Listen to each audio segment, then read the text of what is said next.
नमस्कार दोस्तों, prelim poster news discussion में स्वागत है आपका। शुरुआत करते हैं इंपॉर्टेंट द हिंदू न्यूज से, उसके बाद में पीआईबी और दूसरी स्कीम्स जो है वो डिस्कस करेंगे।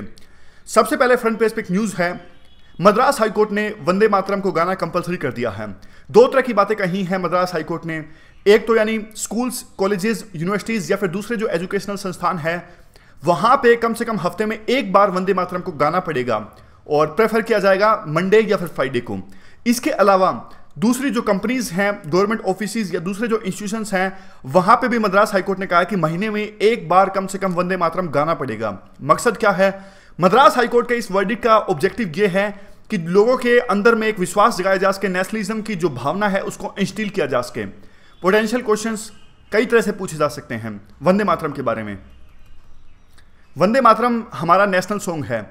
इसे कंपोज किया गया था बंकिम चंद्र चटर्जी के द्वारा। सबसे पहले इसे गाया गया था, कांग्रेस का 12वां सेशन था 1896 के अंदर में, तब सबसे पहले वंदे मातरम को गाया गया था और इसे ट्रांसलेट किया है इंग्लिश में अरबिंदो घोष के द्वारा में। बंकिम चंद्र जी ने ये जो लिखा था वंदे मातरम वो आनंद मठ में लिखा था 1882 के अंदर में, यानी 1882 के अंदर में।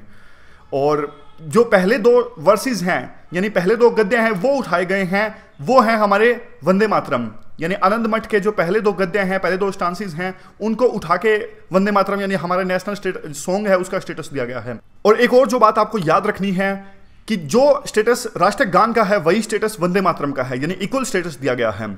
और सबसे पहले इसे संस्कृत में कंपोज किया गया था। कई बार लैंग्वेज भी पूछ ली जाती है कि सबसे पहले कौन सी लैंग्वेज में वंदे मातरम को कंपोज किया गया था, और ये तो हमने डिस्कस किया ही है कि बंकिम चंद्र चटर्जी ने एक नोवेल लिखा था आनंद मठ 1882 में सन्यासी रिवोल्ट के ऊपर में, वहां से उठाया गया है वंदे मातरम, याद रखिए। अगला आर्टिकल जो रिलेटेड है वो आरसीईपी से रिलेटेड है, यानी regional comprehensive economic partnership. India RCP agreement के अंदर में फ्री ट्रेड एग्रीमेंट साइन करने के लिए अभी नेगोशिएट कर रहा है। तो कंटेक्स्ट क्या है? अमूल ने कहा है कि अगर इंडिया आरसीपी एग्रीमेंट के अंदर में जो डेयरी प्रोडक्ट्स हैं उसके ऊपर में इंपोर्ट ड्यूटी को जीरो कर देता है, कम कर देता है, तो इससे 15 करोड़ किसानों की जो लाइवलीहुड है वो प्रभावित होगी, ऐसा कहना है अमूल का। थोड़ा आरसीपी के बारे में डिस्कस कर लेते हैं। आरसीपी का मतलब है regional comprehensive economic partnership agreement. 16 countries mainly इसके अंदर में आते हैं, 10 एशियन कंट्रीज और 6 दूसरे कंट्रीज। दूसरे कंट्रीज कौन से हैं? India, China, Japan, south Korea, Australia और न्यूजीलैंड। तो 16 देश आते हैं इसके अंदर में। इन 16 देशों की बात करें तो 3 बिलियन पॉपुलेशन है पूरे वर्ल्ड की, यानी पूरे वर्ल्ड की 45% पॉपुलेशन है। जीडीपी की बात करें तो ये 16 कंट्रीज 21.3 ट्रिलियन जीडीपी कवर कर लेते हैं। इशू क्या चल रहा है इस आरसीपीई की नेगोशिएशंस में? इशू ये चल रहा है कि जो भी कंट्रीज है वहां पे एक यूनिफॉर्म टैरिफ होना चाहिए, यानी सभी कंट्रीज के साथ में एक साथ अप्रोच होनी चाहिए। अब देखिए, मान लीजिए इंडिया क्या कहता है, इंडिया कहता है कि हम एशियन के दूसरे जो कंट्रीज हैं उनके लिए तो टैरिफ कम कर सकते हैं, उनके लिए तो हम इंपोर्ट ड्यूटी कम कर सकते हैं, लेकिन चाइना के लिए हम इंपोर्ट ड्यूटी कम नहीं करेंगे। चाइना के साथ में तो ऑलरेडी हमारा इतना सारा ट्रेड डेफिसिट है, लेकिन नेगोशिएशंस में इस चीज को मना किया जा रहा है। वो कह रहे हैं कि आपको एक ही तरह का टैरिफ अपनाना पड़ेगा बाकी सभी देशों के खिलाफ में। इंडिया यूनिफॉर्म टैरिफ के खिलाफ में है। इंडिया कहता है कि एशियन के कंबोडिया, लाओस, इन देशों के लिए तो हम टैरिफ कम कर देंगे, लेकिन चाइना के लिए नहीं।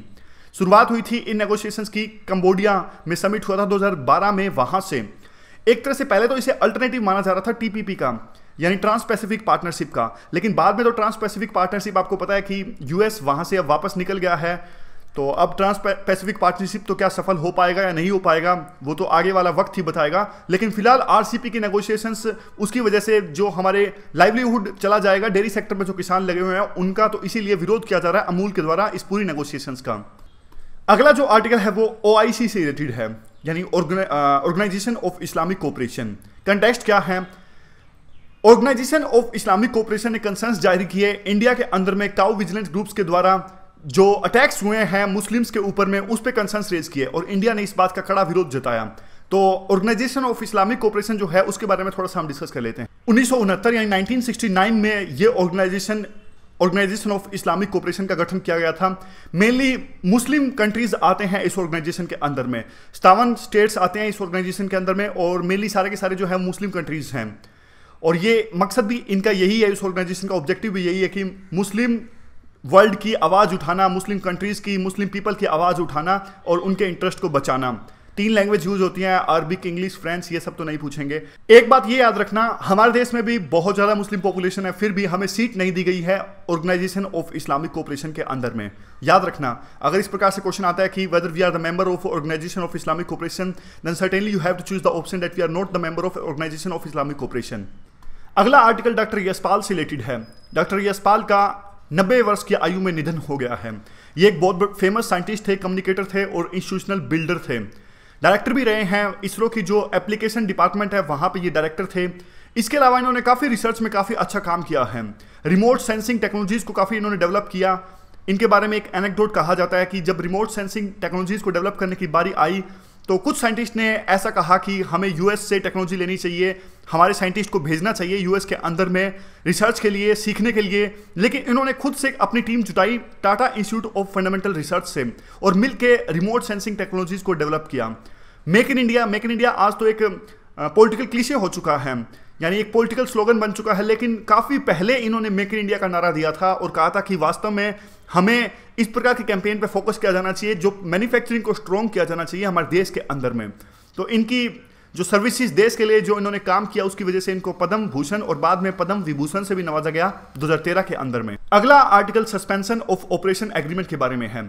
ये जो एग्रीमेंट है सस्पेंशन ऑफ ऑपरेशंस, ये मणिपुर में साइन किया गया था गवर्नमेंट के बीच में, जो कुकी मिलिटेंट्स हैं उनके बीच में और सेंट्रल गवर्नमेंट के बीच में। यानी 3 गवर्नमेंट है, मणिपुर गवर्नमेंट, सेंट्रल गवर्नमेंट और कुकी जो मिलिटेंट्स हैं उनके बीच में।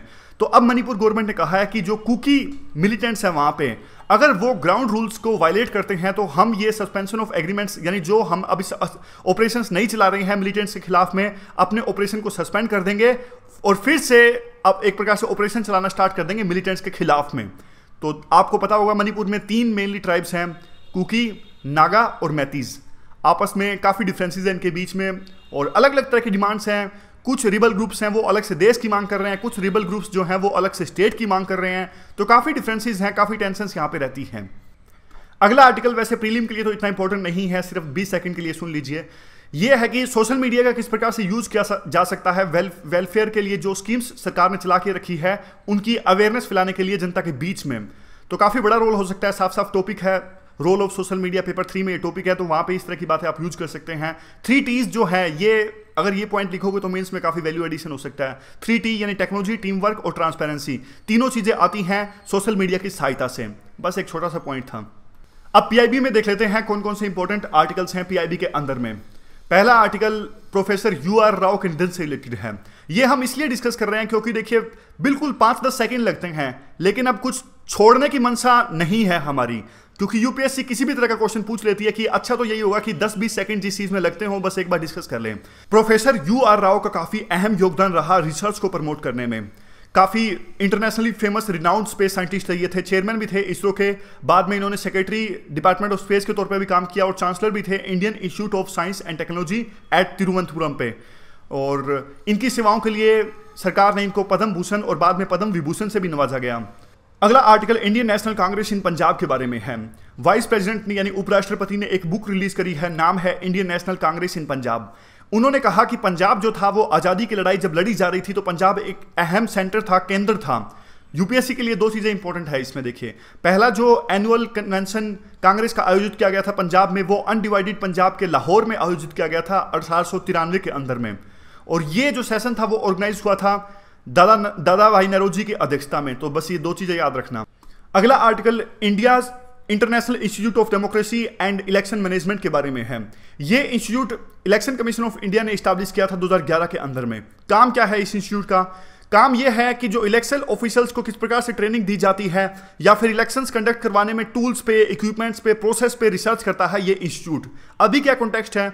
अभी कॉन्टेक्स्ट है कि 2 दिनों के लिए एक इंटरनेशनल कंसल्टेटिव वर्कशॉप आयोजित कर रहा है ये इंस्टीट्यूट, ताकि किस प्रकार से जो इलेक्टोरल ट्रेनिंग दी जाती है इलेक्शन ऑफिशियल्स को, उसमें वहां पे इलेक्शन ऑफिशियल्स की कैपेसिटी बिल्डिंग हो सके। तो अभी इसकी जो नई बिल्डिंग का है वो निर्माण चल रहा है द्वारका के अंदर में। और वैसे काफ़ी सारी ऐसे बातें बोल के रखी हैं कि इलेक्शंस की एक अहम रोल होता है किसी भी डेमोक्रेसी के अंदर में, खास करके रिप्रेजेंटेशन की जो डेमोक्रेसी होती है वहाँ पे। और ट्रांसपेरेंट इलेक्शंस होना बहुत ज़रूरी है और ट्रांसपेरेंट इलेक्शंस के लिए इस इंस्टीट्यूट का एक अहम रोल है, रिसर्च करता है और इलेक्शन को जमाने के हिसाब से और ज़्यादा मॉडर्नाइज करने की कोशिश करता है। अगला आर्टिकल ई पेटेंटिंग से रिलेटेड है। सरकार अब ये सुविधा प्रोवाइड करेगी। क्या है इस सुविधा में? पहले मान लीजिए किसी पर्सन के द्वारा अगर पेटेंट फाइल किया जाता था, कंट्रोलर जो चेन्नई का जो अथॉरिटी है, कंट्रोलर अथॉरिटी जो पेटेंट जारी करती है, तो वहां पे काफी समय लग जाता था। इवन पेटेंट मिलने के बाद में भी सर्टिफिकेट मिलने में काफी समय लग जाता था। तो अब सरकार ने ये सुविधा करी है, अगर कंट्रोलर अथॉरिटी चेन्नई जो है हेडक्वार्टर जहां पे है, वो पेटेंट दे देता है किसी पर्सन को, तो बाद में उस सर्टिफिकेट को वेबसाइट से डाउनलोड किया जा सकता है। इवन जो अथॉरिटी है उस पर्सन को वो पेटेंट का जो फाइल है, जो सर्टिफिकेट है, वो मेल पे भी भेज दिया जाएगा। तो सिंपल सी चीज है ई पेटेंटिंग। अगला आर्टिकल इंडस्ट्रियल ग्रोथ के बारे में है। काफी सारा डेटा दिया गया है। डेटा तो इंपॉर्टेंट नहीं है, लेकिन इंडेक्स ऑफ इंडस्ट्रियल प्रोडक्शन यानी आईआईपी इंपॉर्टेंट है। इसके द्वारा यूपीएससी के द्वारा काफी बार क्वेश्चन पूछे जाते हैं। कलेक्ट किसके द्वारा किया जाता है? ये कैलकुलेट किया जाता है ministry of statistics and programme, इसके अंदर में सीएसओ के द्वारा ये index of industrial production compile किया जाता है। अगर इसके अंदर में डिफरेंट सेक्टर्स के जो परसेंटेज है उसके बारे में बात करें तो मैन्युफैक्चरिंग जो सेक्टर है उसके सबसे ज़्यादा कंट्रीब्यूशन होता है, फिर माइनिंग का, फिर इलेक्ट्रिसिटी का। 682 यानी 682 कंपोनेंट शामिल है इंडेक्स ऑफ इंडस्ट्रियल प्रोडक्शन के अंदर में। वेट टोटल 1000 है। 8 जो कोर इंडस्ट्रीज हैं जिसके बारे में बार बार यूपीएससी के द्वारा क्वेश्चन पूछा जाता है, उसका वेट टोटल 38% है। तो कौन सी 8 इंडस्ट्रीज हैं? Coal, fertiliser, electricity, crude oil, natural gas, refinery product, steel and cement. और कई बार यूपीएससी द्वारा ये भी पूछ लिया जाता है कि इन 8 कोर इंडस्ट्रीज में सबसे ज़्यादा कंट्रीब्यूशन किसका है, इलेक्ट्रिसिटी का है, सबसे कम किसका है। तो ये जो छोटी छोटी चीज़ें हैं वो भी आपको ख्याल में रखनी है। पीआईबी में योगा के बारे में काफ़ी बड़ा आर्टिकल पब्लिश हुआ है। इसमें से बस एक पॉइंट मैंने निकाला जो आपको याद रखना है। अब योगा जो है वो यूनेस्को की जो इंटेंजिबल हेरिटेज आर्ट जो है उसके अंदर में आता है, उस लिस्ट में आता है ये। अगला आर्टिकल है promotion of traditional art and folk art. हमारे देश के अंदर में जो ट्रेडिशनल आर्ट या फिर फोक आर्ट है उसको डेवलप करने के लिए, प्रोटेक्ट करने के लिए, प्रिजर्व और प्रमोट करने के लिए सरकार ने 7 जोनल कल्चरल सेंटर्स डेवलप किए हैं, जो 7 सिटीज़ में है, जैसे पटियाला, नागपुर, उदयपुर, इलाहाबाद, कोलकाता, दीमापुर और थंजावुर। तो ये 7 जोनल कल्चरल सेंटर्स सरकार ने डेवलप किए हैं। इनका काम क्या है? जो हमारी ट्रेडिशनल या फोक आर्ट है उसको प्रोटेक्ट करना, प्रिजर्व करना, अवेयरनेस पैदा करना। ये सारी बाकी कई जो स्कीम सरकार ने चला रखी है उस तरह की आर्ट्स को प्रिजर्व करने के लिए, जैसे award to young talented artist, Guru Shishya Parampara scheme, theatre rejuvenation scheme, research and document scheme, Shilpgram scheme. तो ये जो सारी स्कीम्स सरकार ने ऑलरेडी चला के रखी है, ये स्कीम्स भी इंप्लीमेंट करेंगे ये 7 जो जोनल सेंटर्स हैं। वैसे कुछ एक्स्ट्रा फंड नहीं दिए जाएंगे, बस इनको एक एनुअल फंड दी जाता है गवर्नमेंट ऑफ इंडिया के द्वारा, ताकि ये अवेयरनेस पैदा कर सकें या फिर जो फेस्टिवल है वो ऑर्गेनाइज कर सकें। अगला जो आर्टिकल है वो प्रोजेक्ट मौसम से रिलेटेड है। ये एक इनिशिएटिव है मिनिस्ट्री ऑफ कल्चर का। नोडल एजेंसी कौन सी है? नोडल एजेंसी है archaeological survey of India. Help मिलेगी Indira Gandhi national centre for art से और नेशनल म्यूजियम से भी। ये एसोसिएट बॉडीज हैं, तो मिलकर ये चलाएंगी प्रोजेक्ट मौसम। क्या है इस प्रोजेक्ट मौसम में? देखिए, इंडियन ओशन के आसपास जो भी कंट्रीज आते हैं इंडियन ओशन के अंदर में, यहाँ पे काफ़ी सारे देश आते हैं, तो वहाँ पे किस प्रकार से पुराने समय में मैरीन ट्रेड होता था, जो भी साइट्स हैं उनको नॉमिनेट करना, यूनेस्को के द्वारा जो हेरिटेज साइट्स घोषित की जाती हैं वहाँ पे नॉमिनेशन देना इस साइट्स का, ये सब काम करेगी प्रोजेक्ट मौसम। पुराने जो लिंकेजेस हैं उनके बारे में रिसर्च करेगी, यानी फिर से जो कल्चरल रिलेशंस हैं इंडियन ओशन के अंदर में जो भी कंट्रीज आते हैं उन देशों के बीच में कल्चरल लिंकेजेस को ढूंढा जा सके और रिवाइव किया जा सके फिर से, और जो भी इंपॉर्टेंट साइट्स थी पुराने समय में उनको नॉमिनेट किया जाए उनको, ताकि यूनेस्को की हेरिटेज साइट्स का दर्जा उन साइट्स को मिल सके। तो ये था प्रोजेक्ट मौसम। अब आगे चलते हैं। अगला आर्टिकल एक स्कीम के बारे में है। ये स्कीम है protection and preservation of endangered languages of India. ये स्कीम सरकार के द्वारा लॉन्च की गई है और इंप्लीमेंट किया जाएगा central institute of Indian language Mysore के द्वारा। क्या किया जाएगा इस स्कीम के अंदर में? देखिए, उन लैंग्वेजेस की, यानी उन मदर टंग लैंग्वेजेस या फिर दूसरी लैंग्वेजेस हैं जो कि 10,000 से भी कम लोगों के द्वारा बोली जाती है, उन लैंग्वेजेस को प्रोटेक्ट करेगा, प्रिजर्व करेगा और उनकी डॉक्यूमेंटेशन करेगा ये इंस्टीट्यूट, जिसका नाम है central institute of Indian language, जो कि मैसूर के अंदर में है। तो स्कीम का नाम है protection and preservation of endangered languages of India. Editorial में एक बड़ा सा आर्टिकल प्रकाशित हुआ था, आपको याद होगा, जिसमें राइटर ने कहा था कि सरकार जो उन लैंग्वेजेस का डेटा रिलीज नहीं करती जो 10,000 से कम लोगों के द्वारा बोली जाती हैं। तो अपने आप में ये जो स्कीम है अब काफ़ी अहम है उन लैंग्वेजेस को प्रिजर्व करने के लिए। इसके द्वारा यूजीसी के द्वारा भी काफ़ी स्कीम्स लॉन्च की गई हैं, जैसे सेंटर से इस्टाब्लिश करती है। अब हाल फिलहाल में 9 सेंट्रल यूनिवर्सिटीज़ में यूजीसी ने जो मदर टंग लैंग्वेजेस हैं या फिर दूसरी लैंग्वेजेस को स्टडी करने के लिए सेंटर्स इस्टाब्लिश किए थे। अगला आर्टिकल पीआईबी में इंटरनेशनल लेबर ऑर्गेनाइजेशन के बारे में है। कंटेक्स्ट क्या है? इंडिया ने 8 में से 6 जो कन्वेंशंस हैं इंटरनेशनल लेबर ऑर्गेनाइजेशंस की, उनको रेटिफाई कर दिया है। थोड़ा आईएलओ के बारे में जान लेते हैं। 1919 में इसको बनाया गया था। किस कंटेक्स्ट में इसे बनाया गया था, फॉर्म किया गया था? देखिए, फर्स्ट वर्ल्ड वार हुआ था 1919 के आसपास, खत्म हुआ था 1918 में। तब सोशल जस्टिस को प्रमोट करने के लिए और पीस के लिए इस ऑर्गेनाइजेशन का निर्माण किया गया था, इस्टेब्लिश किया गया था। मकसद एक ही था कि जो एम्प्लॉयमेंट अपॉर्चुनिटीज़ हैं उसको और ज़्यादा इवोल्व करना, सोशल प्रोटेक्शन देना जो वर्कर्स काम करते हैं, और इस तरह के इनके एम्स थे। अब देखिए, पहली स्पेशलाइज्ड यूएन की एजेंसी है।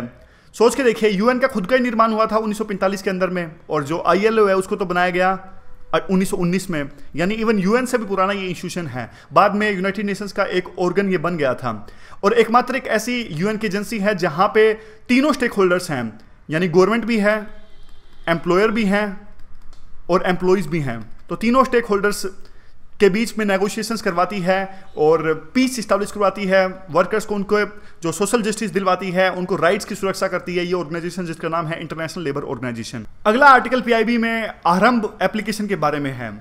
बहुत ज़्यादा आजकल इस तरह की एप्लीकेशंस लॉन्च होने लगी हैं। आरंभ एक और इनिशिएटिव भी स्टार्ट किया गया था, जो चाइल्ड एक्सप्लॉयटेशन होता है, उनका जो सेक्सुअल एक्सप्लॉयटेशन होता है, उसको रोकने के लिए इस तरह का आरंभ इनिशिएटिव पहले चलाया गया था। अब ये जो आरंभ एप्लीकेशन है, ये रूरल रोड्स के लिए, उनकी मेंटेनेंस के लिए, यानी ग्रामीण इलाकों में जो सड़क है, रोड्स हैं, उनकी मेंटेनेंस के लिए कॉन्ट्रैक्टिंग जो दी जाती है, कॉन्ट्रैक्ट्स तो दिए जाते हैं, वहाँ पे उनमें एफिशिएंसी लाई जा सके, ट्रांसपेरेंसी लाई जा सके, उसके लिए है ये एप्लीकेशन आरंभ।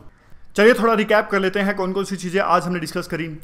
द हिंदू में हमने डिस्कस किया कि कैसे मद्रास हाईकोर्ट ने अपने वर्डिक्ट में कहा वंदे मातरम को कंपलसरी कर दिया गया है गाना स्कूल कॉलेजेस में, इवन गवर्नमेंट ऑफिस के अंदर में भी।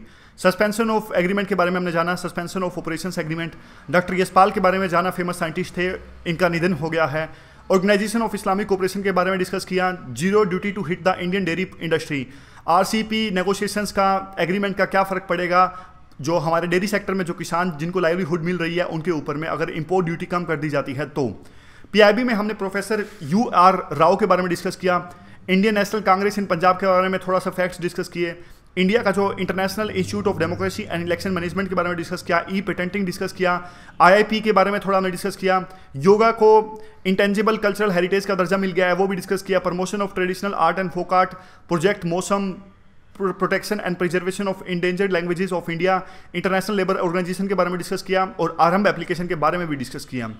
तो आज के डिस्कशन में बस इतना ही। Thank you very much for discussion.